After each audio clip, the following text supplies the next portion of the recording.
So Bex, today we're talking about catching up on a backlog of accounting work. So what are the key issues there? With a backlog of work, I think what comes with it is stress and a little bit of panic that things aren't up to date, and obviously what the consequences are of that, and whether that is you haven't got timely information, maybe that then affects bookkeeping and management accounts, but then also compliance side of things. Perhaps you're late on VAT returns, CIS returns, and I think sometimes this can give businesses quite a bit of sleepless nights, and the staff involved as well, thinking we can't get up to speed for whatever reason that might be within the business. Oh, that all seems to make perfect sense.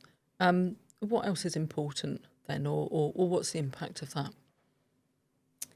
I think the impact of having that lack of work up to date is really that it impacts the business on a day-to-day basis, really. And I think it's really important to assess what you need at that point, and assess whether that is you need more resources, just time of someone coming in to sort that out, or also you can have also kind of delays, really, where perhaps it's not just a time delay, it might be an impact of cost. Say, for example, you've got an audit coming up and you're not in a position where you should be and things aren't up to date.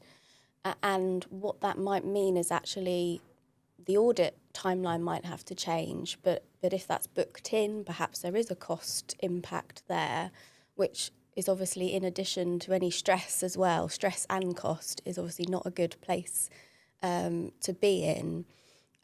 So really trying to look at what you need in order to get to a good place, that everything's up to date. Oh, that does sound really important, and that there is a big impact from being behind in the accounting work. Definitely. So what steps would you say can be taken to help in this situation? I think really taking stock of where you're at. Sometimes it might feel a little bit unnatural to pause and assess where you're at because you want to get through the backlog. But actually sometimes you do need to pause, assess the situation.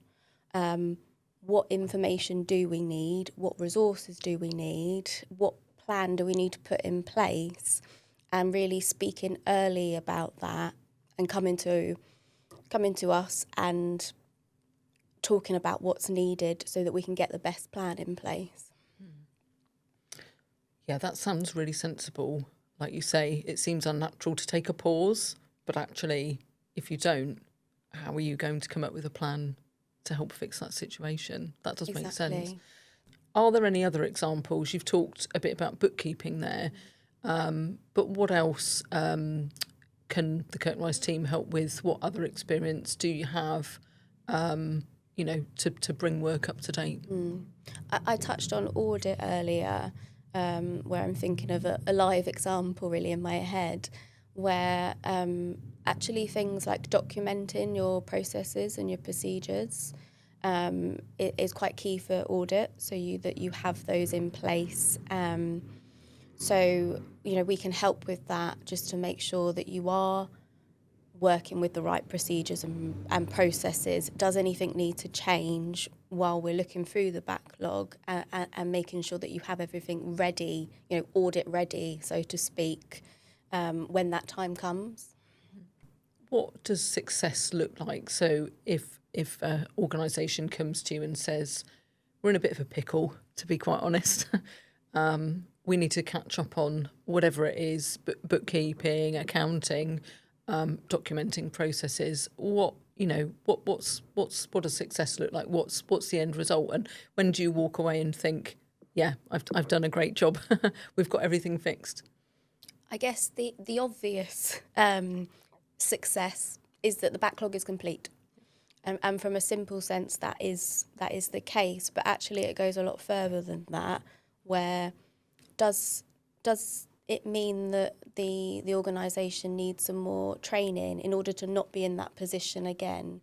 Do they need to hire more resources because actually they haven't got enough finance staff and they need help with that? You know, we can help with recruitment for finance staff. We've done that before. Helping kind of sieve out CVs and what do they actually need on the ground? Or is it a case that actually you do need to outsource some of the bookkeeping or any of the compliance side of things to Kirk Rice because you don't want to take someone else new on, but you would like to outsource that? So there's different scenarios, but really it's future-proofing that risk isn't there anymore, so that you can kind of be calm and know, okay, we've dealt with the backlog, we've moved forward, we know what we're doing in order to make sure that doesn't happen again. And hopefully that draws a line under it ultimately, that people aren't stressed about the backlog anymore. So it sounds like, as well as catching up on whatever it was, accounting, bookkeeping, processes, documenting, it sounds like there's potentially some real value added there, that actually, having gone through the process, you might be making other suggestions to the business owners or the finance team. Is that right? Yeah, exactly. Because I mean, naturally, as you go through the backlog, whatever that may be, you will probably notice why there is a backlog and maybe what holes there are that need to be filled. And like I say, whether that is time, resources, outsourcing resources, whatever that may be, you can assess the situation and improve the situation. Great. Well, thanks so much.